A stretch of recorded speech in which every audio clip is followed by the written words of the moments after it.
Hi, everyone, and welcome back to the Neil Haley Show. I'm the host of the show, Neil Haley. You can go to my website, totaltutor.net, for more information, or neilhaley.com.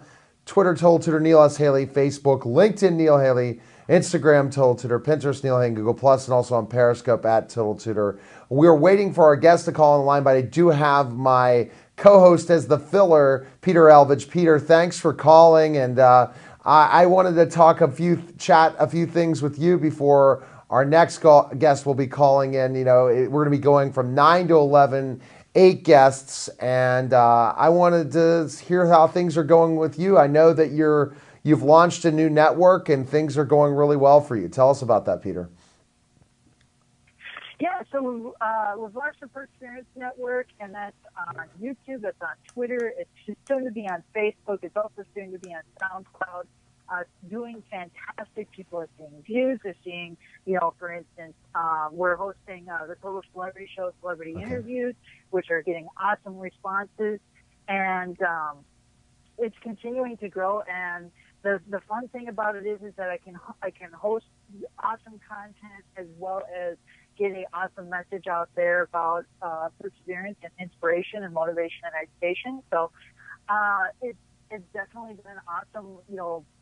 I would say last couple of weeks has been the major evolution of the network. So it's fantastic. Yeah, picking up celebrity interviews, also the Total Education Hour interviews, and seeing how important the platform of a place like Facebook and YouTube are by taking radio interviews and to make them into videos.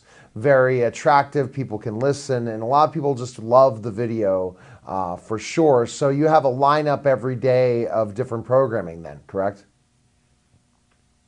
No, so I have the celebrities and various interviews from the Total Education Network. I also have a musician who's also totally blind who does numerous different things on SoundCloud. His name is Jordan Strom, or his and then the other things that I have are maybe art related things of mine, maybe some inspirational messages and videos.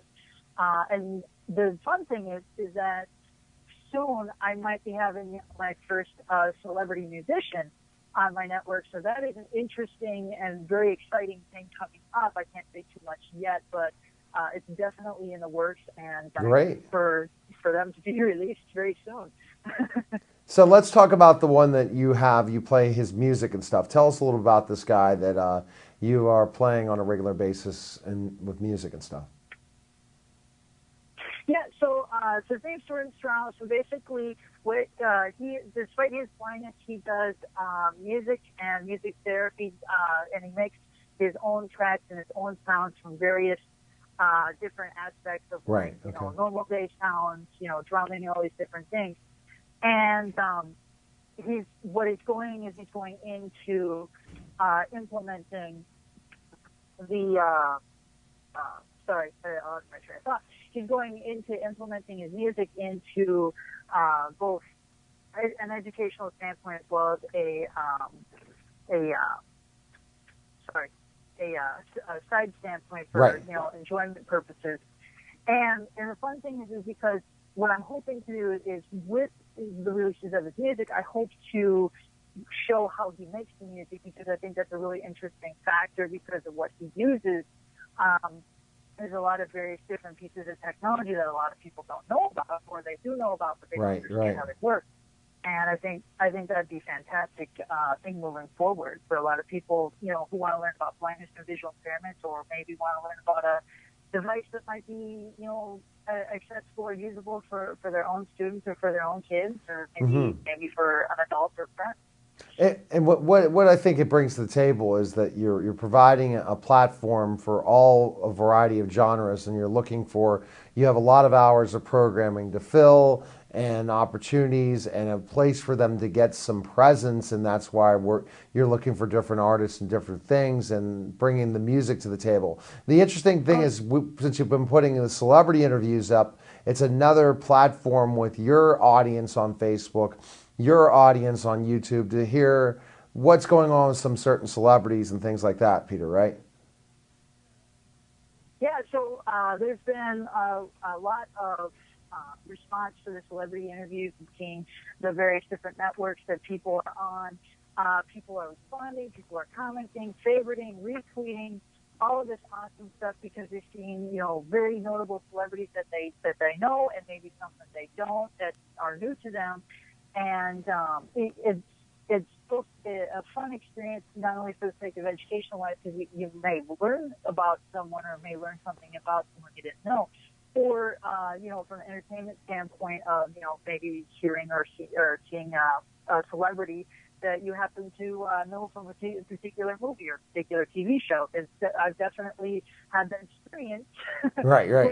putting the different content up, and it's definitely been relatable for me. So I do know that it's definitely been relatable to the various viewers on the various different networks.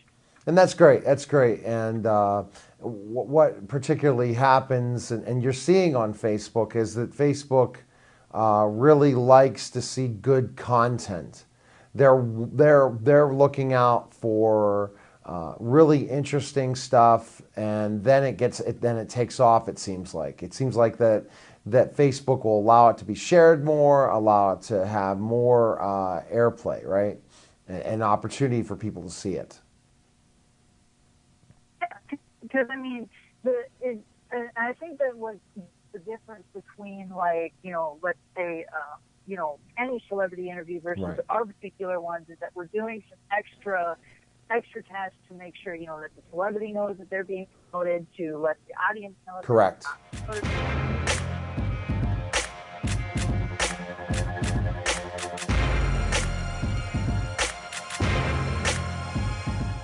All right, so I just was informed that our guest is on the line now. Ken Feinberg, Santa's Boot Camp. Ken, thanks for calling. How are you? Great, fantastic.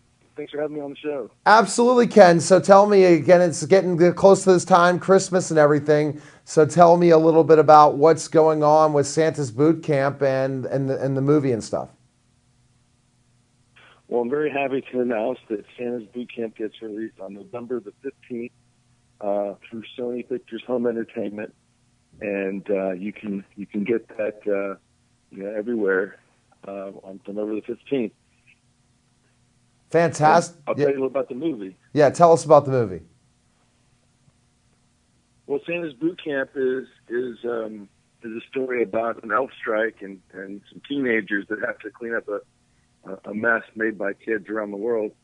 Basically what happens is kids become so bratty and self-centered, and they're asking for the most outrageous materialistic things that Santa's elves decide they want to go on strike and not make toys for these kind of kids anymore. And so this is just a few days before Christmas, and Santa is in such dire straits that he brings in some naughty teenagers to help him save Christmas. Oh, wow. And you know how those naughty teenagers can be in certain ways, for sure, and that makes a lot of fun. How'd you come up with the idea with the project, Ken? Well, I used to be a working actor in L.A. on Buffy and Star Trek and things like that, and after playing all the big bad guys for so long, I said, I want to do something a little more interesting creatively. And so I opened an acting academy in Atlanta, Georgia, where I've been training young actors to work in movies for a long time now. And part of the training for me is you have to be on set. You have to understand what happens on film set. So part of the training is we produce films for the actors to act in. And, mostly they're short films, but this year, the year we made Santa's Boot Camp, my editor said to me, with all the shorts and commercials we produced and edited last year, we could have made a feature. So let's make a feature that's appealing to somebody outside of our little world. And so we came up with the idea of Santa's Boot Camp because people understand Santa Claus, but also we have, when working with young people, you understand that they're trying to mature. They have one foot being a child and one foot being an adult. They have bullying issues. They have self-discovery issues. They have being themselves issues. And so all these sort of issues are incorporated into the film because, the characters have to live through this. And one of my favorite parts of the movie is, they're not being cooperative. Teenagers aren't really that cooperative. So they're not being cooperative with Santa. So he sends them over to watch Naughty Nice videos. And they have to go over there and watch these videos of other kids and they have to vote whether they're naughty or nice. And everything's all fun for them until they see themselves do something not really nice. And they have to vote themselves naughty if they've done something really bad. They've bullied someone. They've framed someone for something they did. They've cyberbullied or something that they've learned something about themselves. And that's the important point of Christmas and the idea of being able to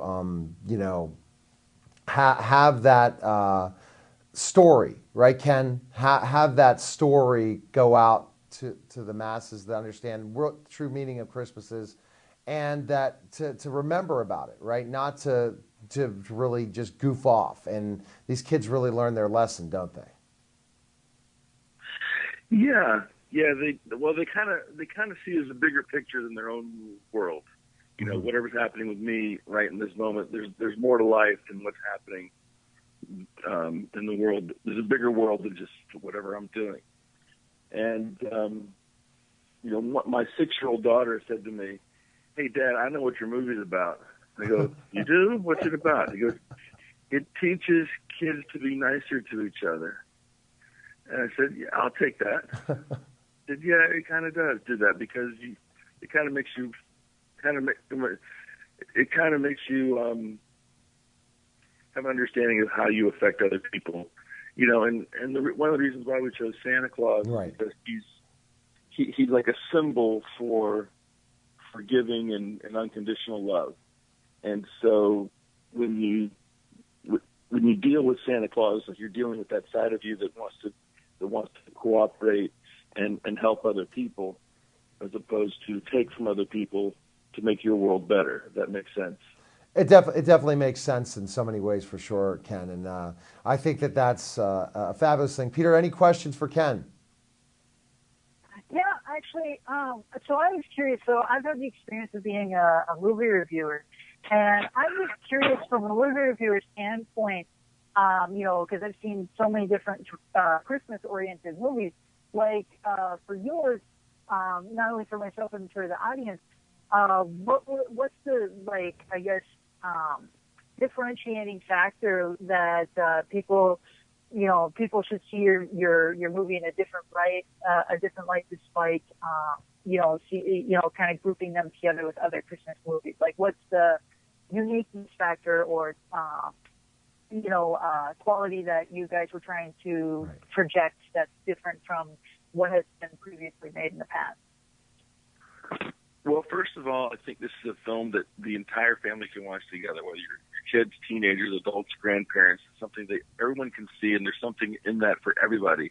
Right. Secondly, I think our story is very strong, and it's the kind of movie that when it's over, it's not like, okay, watch that movie, that was nice, but we can talk about certain aspects of the movie. What affected you? What did you learn? What did you think about this? It's not really like an in-your-face kind of educational movie, but the journey that some of these kids go on in the movie is like, I can identify with that. Whether if you're one of the elves, or like the elves go on strike, they're like the younger kids, like their demands aren't being met. Why aren't their demands aren't being met? Why are they behaving like this? You're the bratty elves, the not so nice elves that leave Santa in the moment when he needs the most, or the teenagers who there was a pair of teenagers that are sisters. Why are they so mean to each other? Why don't they support each other? Or, the teenagers I kind of describe as the Breakfast Club, because they don't know each other. They're all kind of different, and they have to get along. They have to cooperate, to work together as a team. How do they do that? Why would they want to do that? They all try to escape. One of them is like a goody two-shoes, a tattletale, and he's like, I don't want to go along this. I don't want to do this. Like fine, don't rat us out. And so, they're conflicting how they have to join together to become a team. And then, one of the things that I really like is that the way everybody becomes successful at the end is because they cooperate, and work together, to achieve something bigger than just what they themselves want individually. Fantastic, Ken. Best place we can find information on you and stuff. Where can we go? You can go to santasbootcamp.com and creativestudiosofAtlanta.com is a studio where we train actors in Atlanta. Awesome. Well, Ken, and the movie comes out November 15th. You can get it in Target, get it in Walmart, you can get all kinds of places. Hulu, download it, and we're excited about it. It's a great film. Awesome. All right. Well, thanks for calling, Ken, and take care. Thank you so much for having me. All right, take care. Have a great day. Bye-bye.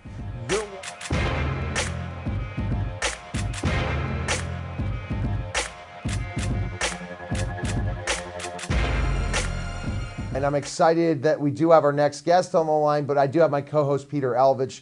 Peter, interesting guest. Our next guest is very interesting as well. And I love some of the things that she's doing, especially with Neem's themes. So I'm excited to welcome the program Esther Van Zyl. Esther, thanks for calling. How are you? Hi, Neil. I'm great. How are you? Fantastic. And tell us specifically how you became an actress. Especially, I know your background. You're not from the United States, so tell a little bit of the story and stuff.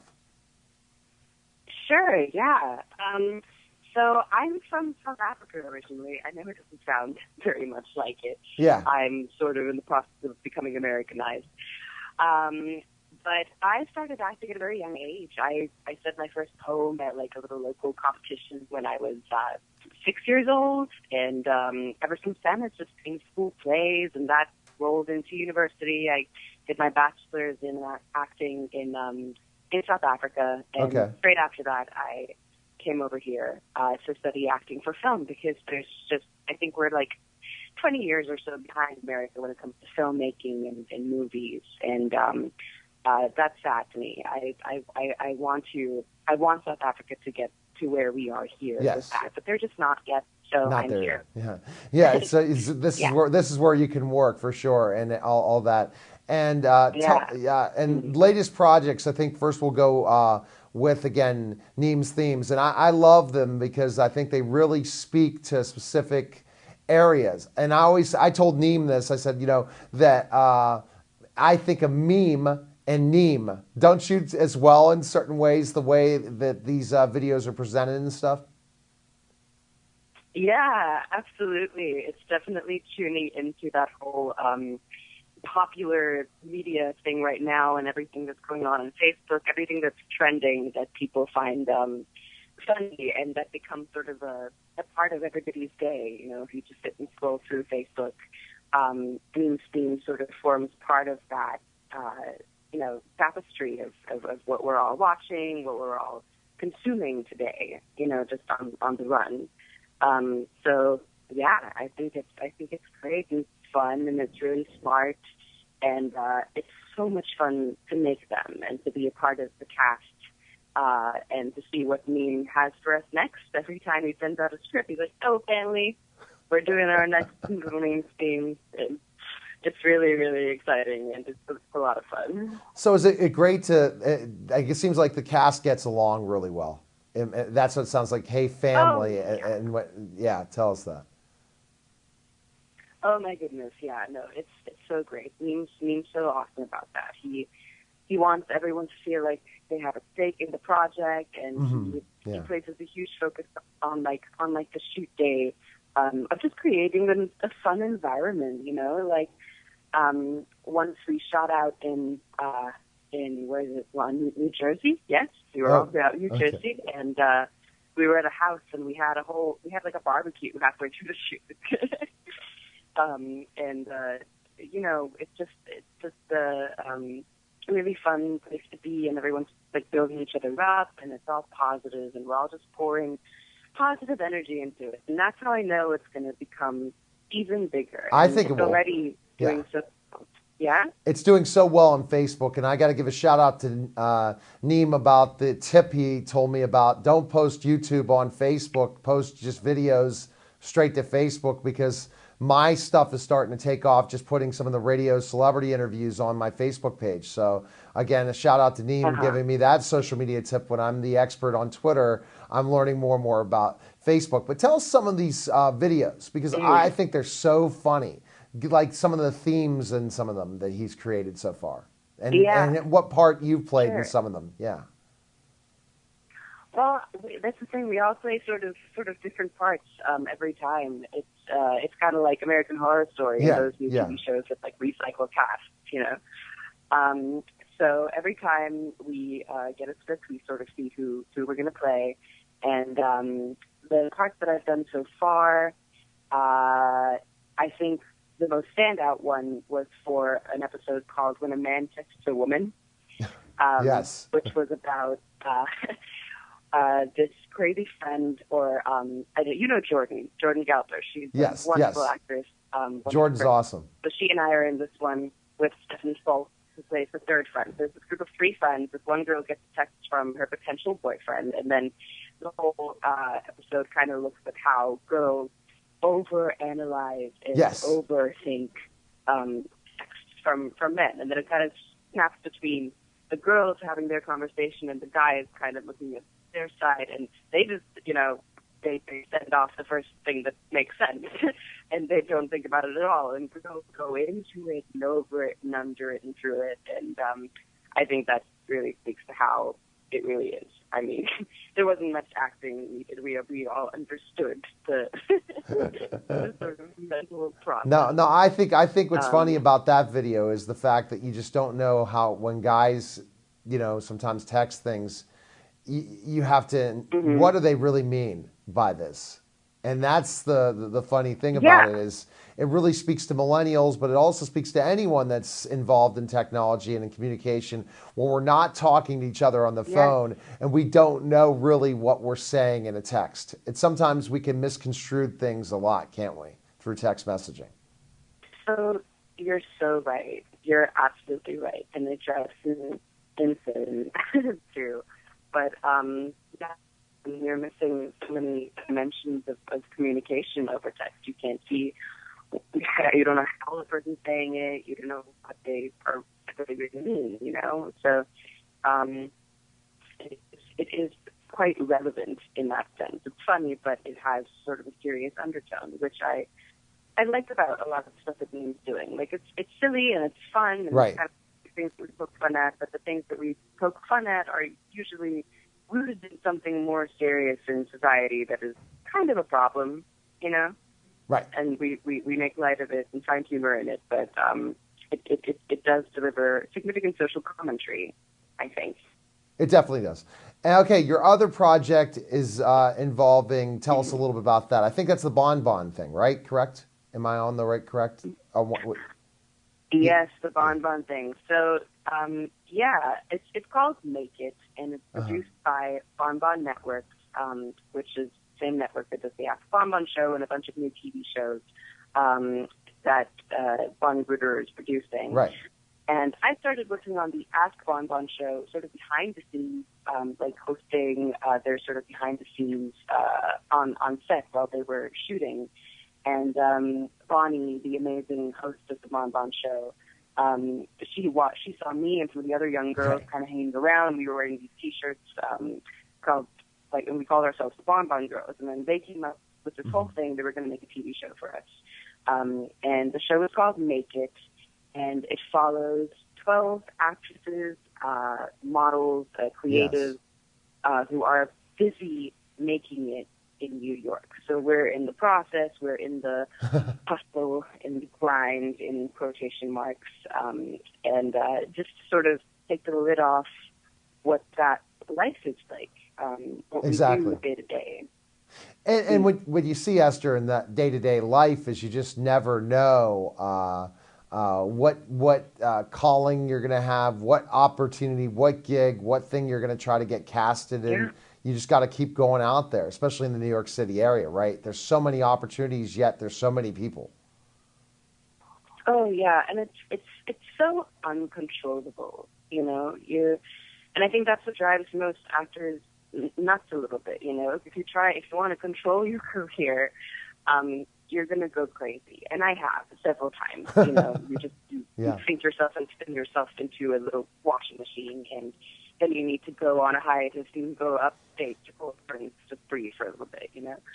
That's also part of the grind. But I feel like what I've just realized is the more you can almost let go and hold it lightly and not worry so much about, oh, I have like this amount of time to get cast in something this big, and just go out and talk to people. And I mean, most of the parts and things that I've gotten and the great opportunities that I am getting are coming just from being in New York and being around the kind of people Right. who are doing the kind of projects that I want to be doing. And, humans connect. And Yeah, exactly. I've been getting work just by connecting with someone and understanding their vision and sharing a passion more so than, preparing my little monologue and like going and auditioning for this person and saying, I'm good enough to be cast in your thing. It's really all about the connection, and it's all about having a shared love and passion for the work and where it's going to go and the people it's going to affect. And that is the kind of work I want to be involved in any case, Pete, yeah.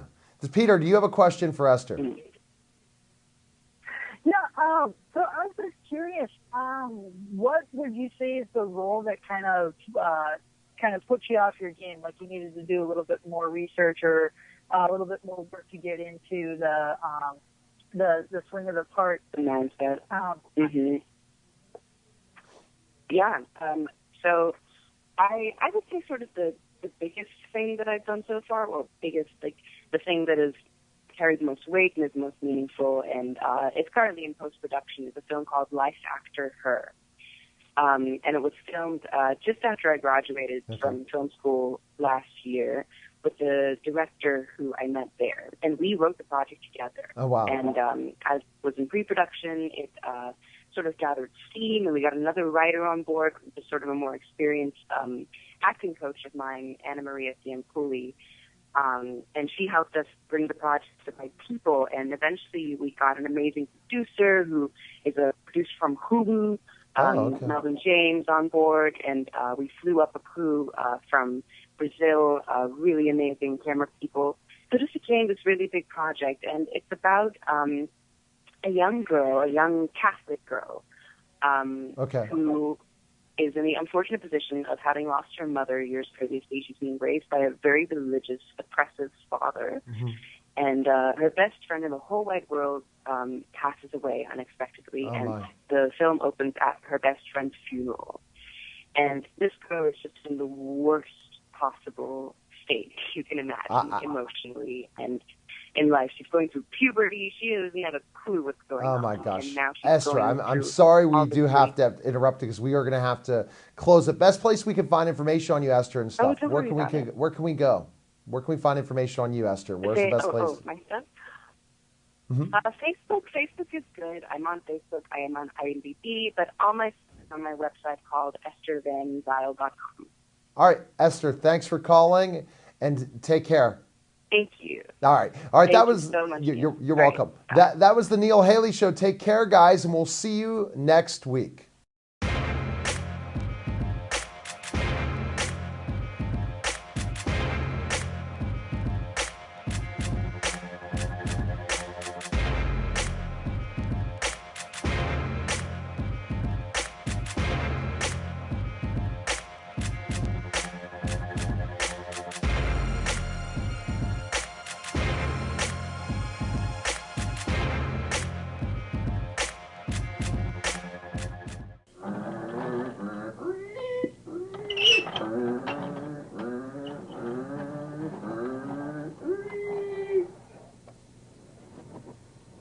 BPTV.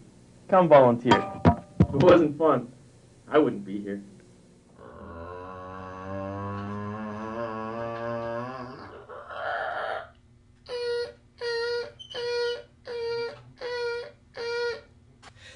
BPTV. Come on in. Make a show. It's still fun after all these years.